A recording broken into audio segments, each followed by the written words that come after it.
Saya lihat Ustadz orangnya sangat percaya diri. Bagaimana cara mengatasi sifat pemalu, minder, dan rendah diri? Terima kasih Ustadz. Astaghfirullahaladzim, astaghfirullahaladzim, astaghfirullahaladzim. Saya mohon ampun kepada Allah Subhanahu wa Ta'ala bila ada yang dilihat oleh orang lain berupa hal-hal yang terlihat baik dan sebagainya, tapi ternyata juga saya belum bisa memenuhi seperti apa yang terlihat. Maka semoga Allah mengampuni kekurangan-kekurangan itu, memaafkan dan memberikan bimbingan supaya menjadi lebih baik.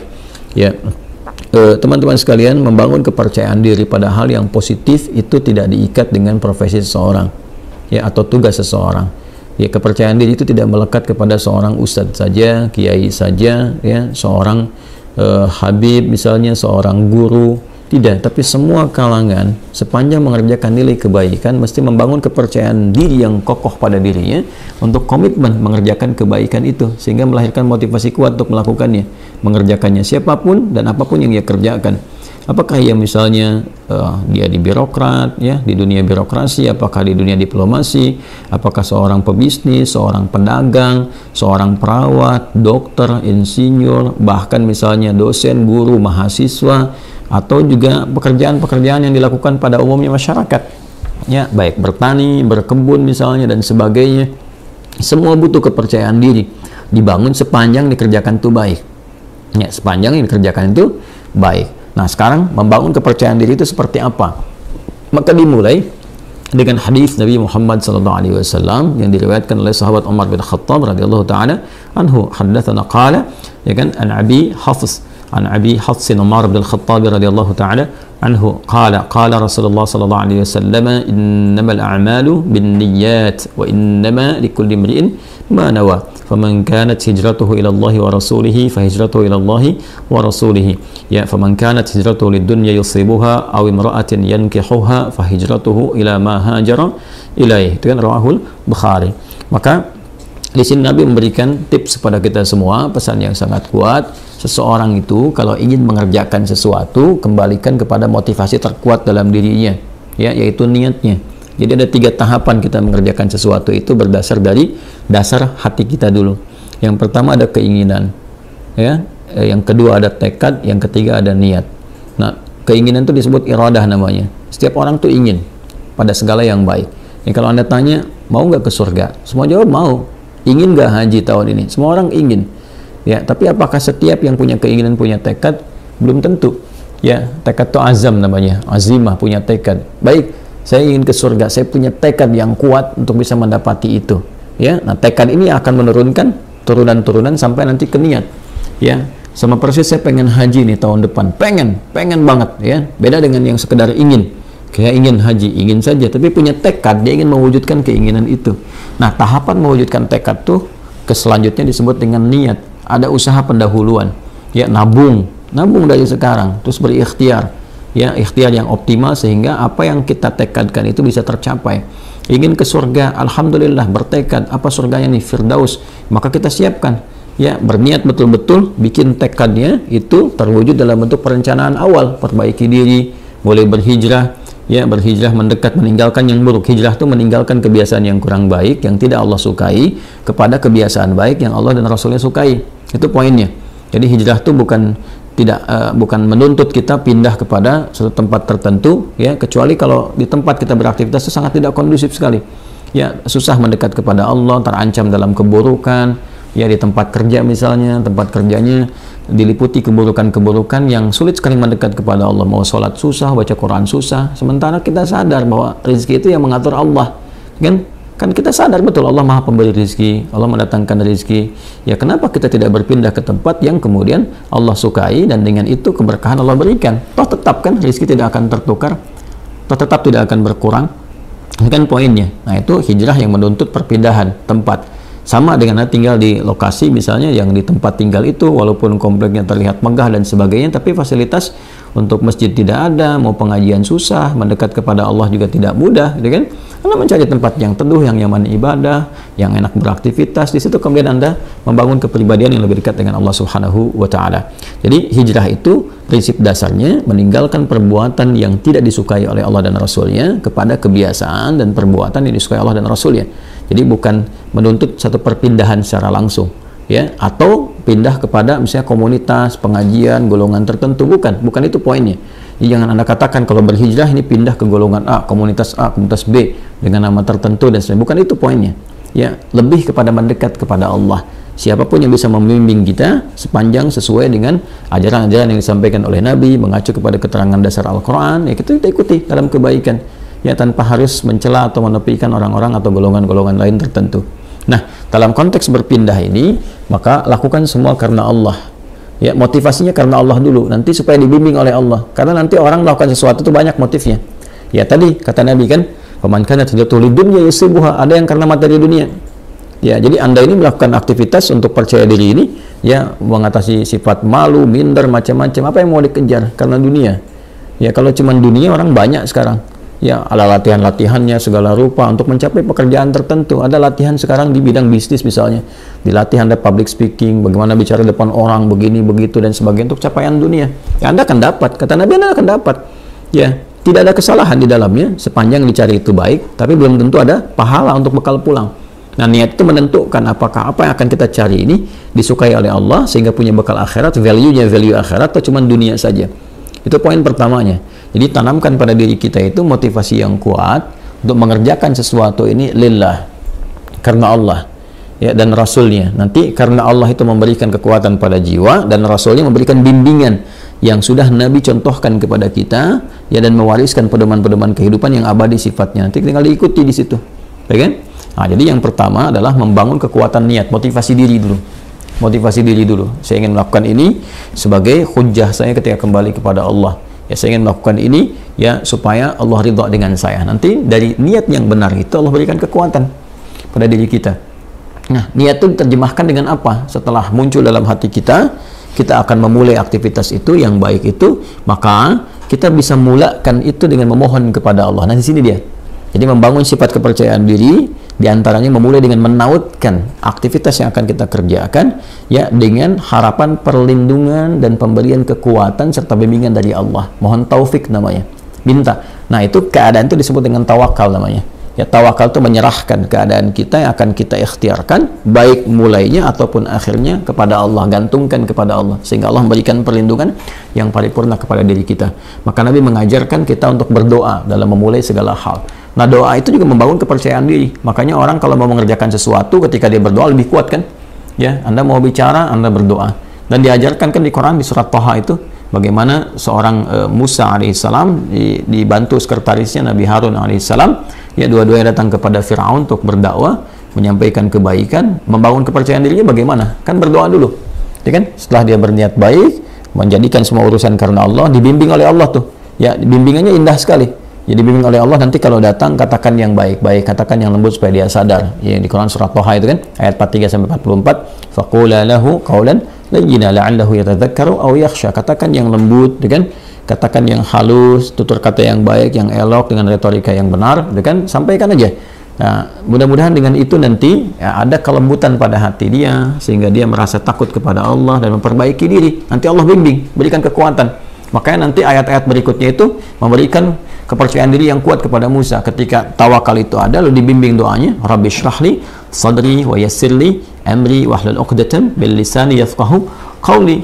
Lalu kemudian Allah menegaskan, jangan takut Musa, ya, aku akan membersamai kamu, ya kan? Nah, kamu akan dibekali begini begitu dan sebagainya. Ini isyarat Quran yang sangat dalam.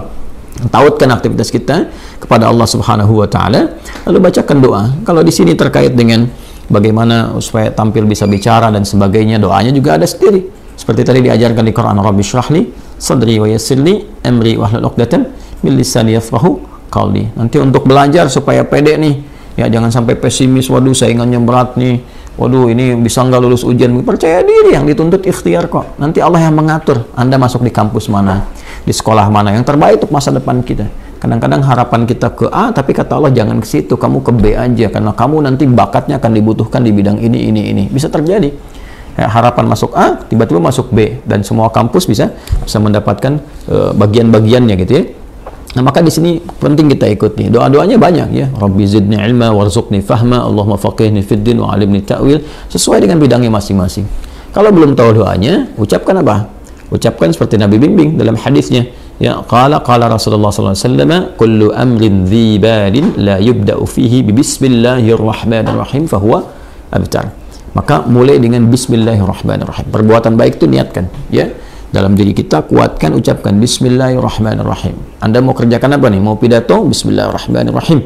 Nah, ba itu nanti ada 14 makna. Di antara makna ba di situ nanti ada sebabiyah. Ya, dengan sebab aku akan mengerjakan ini, aku tautkan karena Allah. Ghayahnya, ghayah lillah, karena Allah Subhanahu wa ta'ala. Maka mohonkan kebaikan kepada Allah. Minta kebaikan. Bismillah, ya, Ar-Rahman Ar-Rahim. Nanti sifat-sifat Rahman dan Rahim Allah akan disertakan kepada kita. Maksudnya apa? Diberikan bimbingannya kepada kita, dioptimalkan, dinaungkan kepada kita. Dengan rahmat Allah kita akan dimudahkan beraktivitas. Dengan rahmat Allah dijaga dari kesalahan. Dengan rahmat Allah diberikan kekuatan. Itu bismillahirrahmanirrahim. Makanya Nabi pun ketika mulai menerima wahyu diminta oleh Allah untuk pede, untuk percaya diri. Walaupun Nabi nggak pernah belajar, ya, nggak pernah beliau punya guru formal, nggak ada beliau pernah masuk madrasah, ya kan? Nggak pernah belajar, ummi sifatnya. Ya, sifatnya apa? Ummi. Maka apa yang terjadi? Yang terjadi ketika menerima wahyu kan, ya kata malaikat, iqra, baca. Ma'ana biqari, saya betul-betul nggak bisa baca. Iqra, ma'ana biqari, saya betul-betul nggak bisa baca. Ya, sampai yang ketiga kan, iqra ma'ana biqari. Nabi bisa mengatakan ma qara'tu. Ya, pakai bentuk kata kerja, bentuk past tense, kemudian dengan sigat ma, nafi. Ya, saya nggak bisa baca. Tapi ketika ma bertemu dengan ba, itu taukid sifatnya. Ma ana bi. Ya, ma ketemu dengan ba, itu penguat taukid. Ba-nya jadi taukid. Saya betul-betul nggak bisa baca. Maka apa yang diturunkan oleh Allah Subhanahu wa ta'ala untuk membangun kepercayaan diri beliau? Iqra bismi rabbikal ladzi khalaq. Muhammad SAW niatkan baca itu, ya, baca untuk mengikuti bacaan yang dibimbing oleh siapa? Oleh hamba yang Allah utus, ya, dan dengan kuasa Allah yang membuat, menjadikan sesuatu aja begitu mudah. Yang mencipta kamu aja begitu mudah, yang mencipta manusia aja begitu mudah, apalagi menjadikan kamu terbimbing untuk bisa mengikuti bacaan, lebih mudah lagi. Maka lakukan karena Allah. Allah kan kuasa atas segala hal. Anda adabnya, kalau Anda sulit melakukan sesuatu, Anda akan berusaha minta tolong kan pada yang lebih kuat, kan? Ya, ada misalnya seorang usil pada Anda minta tolong pada yang lebih kuat, atau Anda lapor misalnya kepada yang berwenang dan sebagainya. Kenapa? Karena sifat dan fitrah manusia mencari yang lebih kuat. Siapa yang lebih kuat dibandingkan dengan Allah? Siapa yang memberikan kekuatan pada kita lebih dibandingkan apa yang Allah berikan kepada kita? Maka tautkan diri kita kepada Allah. Iqra bismi rabbikal ladzi khalaq. Nah, inilah kekuatan doa. Doa membangun kepercayaan diri. Doa membangun kekuatan. Ya, nanti setelah itu yakinkan bahwa apa yang Allah berikan kepada kita itu sempurna dan bisa melakukan apapun. Ya, sepanjang nilai itu baik. Wa 'allama Adam al-asma'a kullaha. Allah mengajarkan kepada Adam semua jenis segala hal yang bisa digunakan dalam beraktivitas di bumi ini. Ya, karena Adam itu nabi, Adam itu rasul. Nabi bukan rasul, maaf. Adam itu nabi walaupun beliau bukan rasul. Ya, karena bedanya kalau nabi diberikan risalah terbatas untuk diri dan kerabat dekatnya, ya tidak untuk umat. Adam diutus, umat belum ada, baru ada diri dan kerabat dekatnya, itu istrinya sendiri dan nanti anak keturunan awal dasarnya. Maka dipilih oleh Allah di Quran, misalnya surah ke-3 Ali Imran ayat ke-33, innallaha astafa Adam. Nanti baru ketika ada umat, komunitas, nanti risalah diberikan membimbing umat menjadi rasul, yaitu Nuh alaihissalam. Makanya nanti innallaha astafa Adam wa Nuha, ya, wa ala Ibrahim wa ala Imran alal alamin. Dan ketika Allah kemudian memberikan sifat pengajaran, ada fitrah kenabian. Fitrah kenabian itu diajarkan secara langsung. Semua diajarkan, segala hal yang terkait dengan kebutuhan membangun risalah di muka bumi ini. Jadi nabi, rasul diajarkan, semua diajarkan. Nah, tapi mereka manusia. Kita manusia, kita bukan nabi, kita bukan rasul. Kita manusia, kita bukan nabi, kita bukan rasul. Maka sifatnya potensi ditanamkan pada diri kita. Jadi di dalam diri kita ini potensinya banyak sekali bakatnya. Ya, dan kita harus yakin, percaya diri, bakat apapun yang dibutuhkan untuk memberikan maslahat pada kehidupan kita di bumi ini bisa dicapai. Jadi di sini ini ada kemampuan dalam diri kita ini. Ya, untuk menjadi ahli fisika kah, kimia kah, matematika, ya dalam saat yang bersamaan ahli Quran, ahli hadis, mau bicara apapun. Coba lihat manusia tuh, lidahnya Masya Allah, diajarin bahasa ini bisa, bahasa Inggris bisa, bahasa Arab bisa, bahasa Cina bisa, ya macam-macam tuh. Itu dari lidah, dari bahasa aja. Coba lihat bagaimana Allah memberikan kemampuan pada kita dengan memori yang sangat luar biasa untuk bisa mengingat dan hafal benda-benda. Anda itu luar biasa. Coba kalau Anda mau kumpulkan benda-benda di lingkungan Anda aja, Anda bisa ingat tuh. Ya, benda-benda lingkungan kita bisa kita sebutkan 1, 2, 3. Berapa banyak memori kita, kapasitasnya. Artinya kita ini makhluk yang sangat unik. makhluk yang sangat istimewa. Laqad khalaqnal insana fi ahsani taqwim. Quran surah 95 ayat keempat itu. Allah bersumpah dengan 3 risalah. Risalahnya Nabi Isa alaihissalam, Nabi Musa alaihissalam, Nabi Muhammad sallallahu alaihi wasallam. Ya. Wattini waz-zaitun, dengan Nabi Isa alaihissalam, watturi sinin, Nabi Musa alaihissalam, wa hadzal baladil amin, ya Nabi Muhammad sallallahu alaihi wasallam. Laqad khalaqnal insana fi ahsani taqwim, dan pakai lam dan qad, pakai taukid dan tahqiq untuk menunjukkan kesempurnaan secara fisik aja udah sempurna tuh penciptaan manusia. Fisiknya sempurna, akalnya sempurna, potensinya sempurna. Tinggal kita membangun kepercayaan diri bahwa dengan kesempurnaan ini kita bisa mencapai itu. Kita bisa percaya pada diri kita dan tauhidkan kepercayaan itu kepada Allah Subhanahu wa taala. Maka itu diantara cara yang terbaik. Kemudian setelah itu ikhtiar dan belajar secara bertahap. Ya, tarakabunna tabaqan an tabaq, step by step. Barangkali di sini nanti akan ditemukan beberapa kekurangan yang Allah tampakkan untuk diperbaiki. Jadi kalau salah wajar, namanya baru belajar. Ya kalau sudah pintar, ya wajar kalau nggak salah lagi. Kan kita baru belajar nih. Belajar bicara ada salah, wajar. Ya saya saja bisa salah. Ya dan pasti salah karena manusia kan sifatnya. Tadi barusan kan salah. Ya salah ada slip of tongue misalnya, ketidaksengajaan atau bahkan pikiran lebih cepat duluan, lisan baru bisa mengikuti, mungkin terjadi. Ya atau memang betul-betul salah dan harus dikoreksi.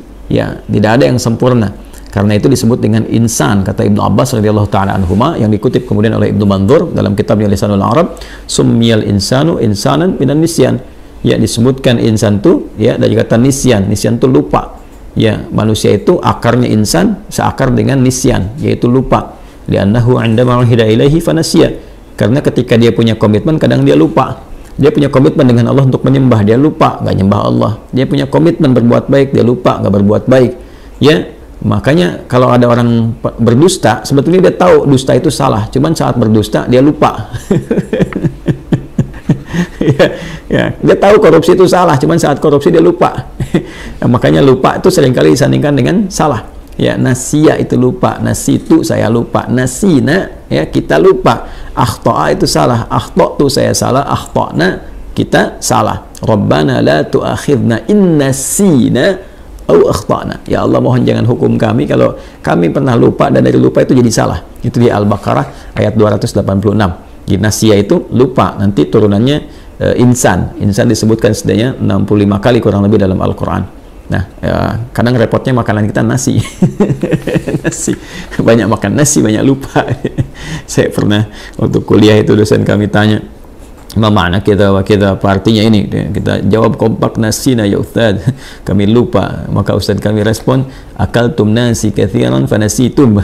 Kalian banyak makan nasi maka kalian lupa.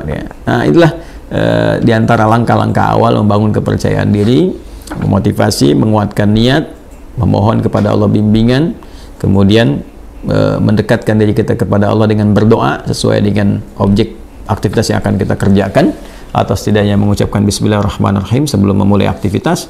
Setelah itu yakin pada diri kita ada potensi untuk melakukan itu, lalu belajar dari kekurangan, kesalahan. Kalaupun ada salah, jangan langsung divonis saya nggak bisa. Tidak, bukan begitu caranya. Tapi Allah menampakkan itu supaya diperbaiki dan jadi lebih baik untuk ke depan. Setelah itu nikmati hasilnya.